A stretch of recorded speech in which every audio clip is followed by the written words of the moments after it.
Good evening.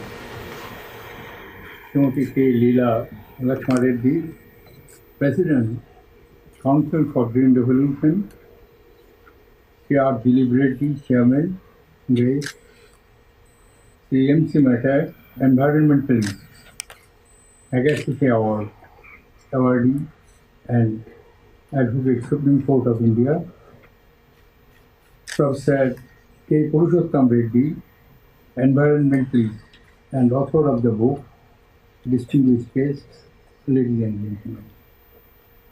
It's indeed a very happy occasion for all of us to be present in this function on the occasion of the release of Eastern Ghats Environmental Outlook.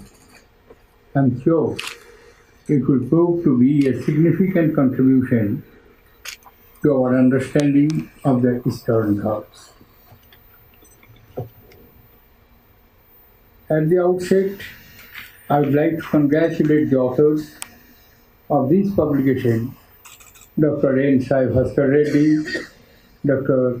K. Tulsi Rao, and C. Uma Maheshwar Reddy. I would also like to place on record my appreciation for the Council for Green Revolution for taking up this initiative to bring the Eastern Ghats on the environment and forefront. I am told that the Council of Green Revolution started its initiative of Greece Alliance for Conservation of the Eastern Ghats on the 5th of June 2011. Distinguished guests, the environment we live, it has been kept on the sidelines of our priorities over years. Lately, however, owing to various catastrophic climate changes that are taking place, its effects can no longer be wished away. Our beautiful, life-nurturing planet has provided humanity with everything it needs to sustain and even flourish. The human race has undoubtedly flourished, but at what cost? Our greed has far exceeded our needs. As human beings, we were to live, we have failed to do so. The world is now changing in ways we could never have imagined. From mighty Amazonian jungles burning to the polar ice shelters across the planet, the world is witnessing a rapid loss of biodiversity, desertification, global warming, pollution, resource depletion, and exponential growth of human population, putting undue pressure on the limited resources. The burden of serving humans is now exceeding the carrying capacity and the planetary boundaries of the earth. Nations all over the world are witnessing violent conflicts over resources. Famine, food, potable waters, and arable land and shelter are becoming scarce. The world is losing thousands of hectares in the tropical forests each year. This year alone, we witnessed massive fires in the Amazon forests. Many nations have declared climate emergencies. The frequency and severity of droughts, water shortages, and floods have increased. Our planet has become warmer by 1.5 degrees Celsius.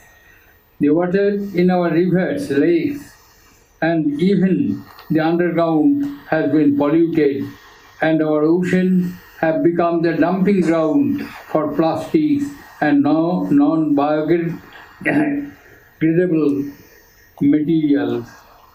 This is only naming a few of the consequences as indeed the causes of the climate changes. History tells us how the primitive human settlements were dependent on nature. The best example for this is how all the major cities all over the world without exceptions are located next to rivers and sources of fresh water. The primitive man's life was so dependent on nature that he made gods out of the forces. Our stories, folklores, festivals, traditions are all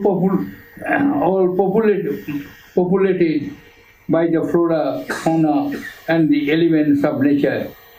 Our own heritage as a country is one of the symbiosis of man and nature. The plants, animals, birds of this country are closely linked with its culture and languages. All the ancient scriptures such as Vedas, Upanishads and Puranas direct us to live in harmony with nature. Our mighty mythologies such as Ramayana and Mahabharata and other great epics have backdrops of intact and vibrant forest wilderness that fostered life.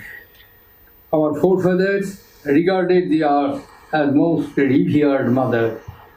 In the morning prayer, after awakening from the sleep, we say, Samudra Vasana Devi, Parvatastana Vishnu Patni Namastubhang, Padasparsham Kamashame. Unquote. This is the morning prayer which means, O Mother Earth, who has the ocean as clothes and mountains and forests on her body, who is the wife of Lord Vishnu, I bow to you. Please forgive me for touching you with my feet. This speaks of the reverence we had of our planet, our natural environment. Ecological picture of the country is grim today.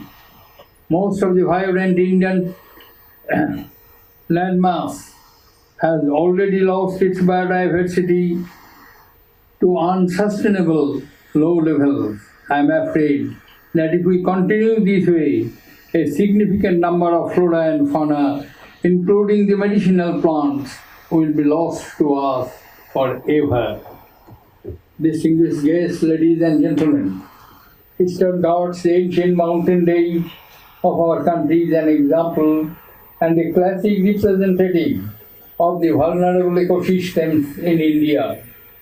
Though it stands third to the ecosystem primacy after Himalayas and Western Ghats, its biodiversity and historical cultural entity is unique.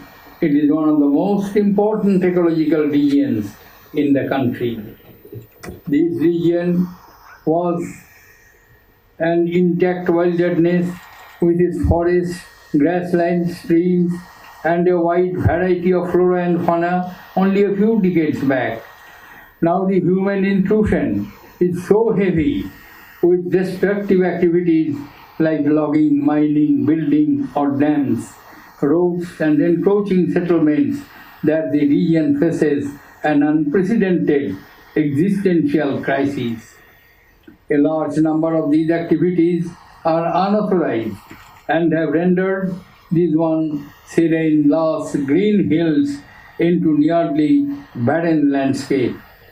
I am saddened to know that nearly half of the forest ecosystem of the Eastern Ghats have been completely wiped out. Distinguished guests, ladies and gentlemen, while it is true that much loss has already been incurred, but it is not too late to turn the things around. However, it is not the task of an individual, a community, or even an organization. For these, we have to work collectively as one national and indeed international entity in pursuit of the common goal. Distinguished guests, ladies and gentlemen, the biological integrity of Eastern Ghats has to be protected with urgency. The natural loss and glory of these Ghats need to be revived. The fauna on the verge of extinction need to be rehabilitated back to their very own homes. I do understand that it is a daunting task, but it is the task that needs to be done, undertaken without any further delay. Distinguished guests, ladies and gentlemen, in this context, I would like also to attract your attention beyond the immediate. We need to develop a deeper understanding and closer connection with nature from the very foundational years. You must ask your children to plant a sapling and tend to it like a family member.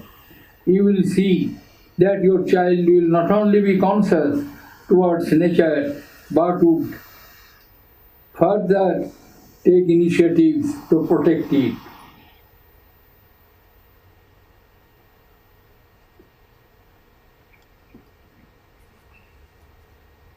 We must also inculcate the environmental leadership among the youth and encourage them to take on campaign for awareness. The use of paper for printing out information like submitted forms or tickets for rain or for air travel can now be done paper-free simply from our devices. Our smallest of actions have behind a large carbon footprint. Everything we plan to throw something away, we must ask ourselves if we no longer can recycle or reuse it ourselves. If not, we must not then think of something who may have a use for that object. Even after that, if we cannot meaningfully appropriate it, we must discard it only for further recycling. As a citizen of India, it is given to our fundamental duties under Article 51, Clause A, Subclause G, to protect and preserve the environment.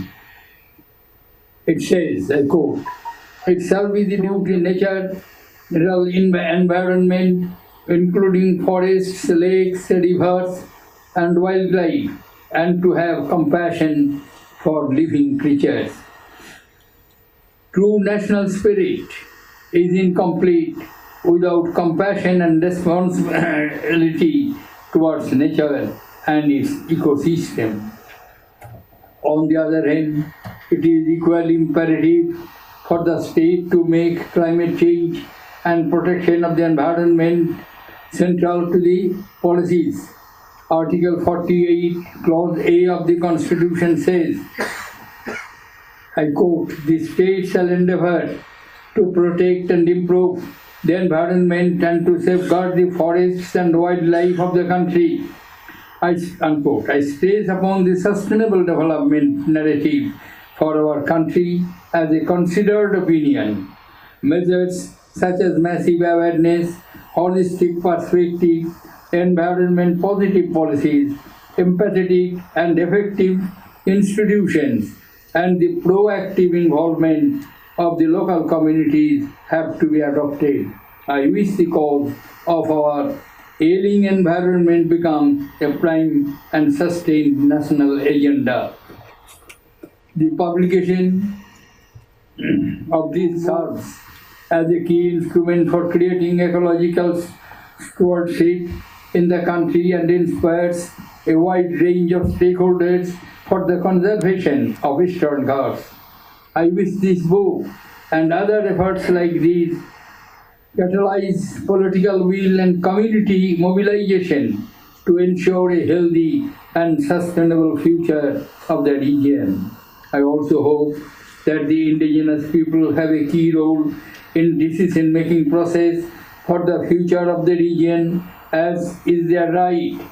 These very people stand as the guardians and trustees of the ecological heritage. Towards the end, I hope that the Eastern Ghats become one of the nation's foremost conservation priorities and an exemplar of conservation and sustainable development. I call upon all the higher learning institutions in the region to aid the cause with their wisdom. I call upon the civil society organizations, individuals and political fronts to join hands in this noble task. I am sure that this publication will serve in the cause of halting the ecological destruction of Eastern Ghats and enable its renewal and rejuvenation of the ecosystem. I once again congratulate the Council for Green Revolution and wish them success in their future endeavor. Thank you, ladies and gentlemen. Jai Hind.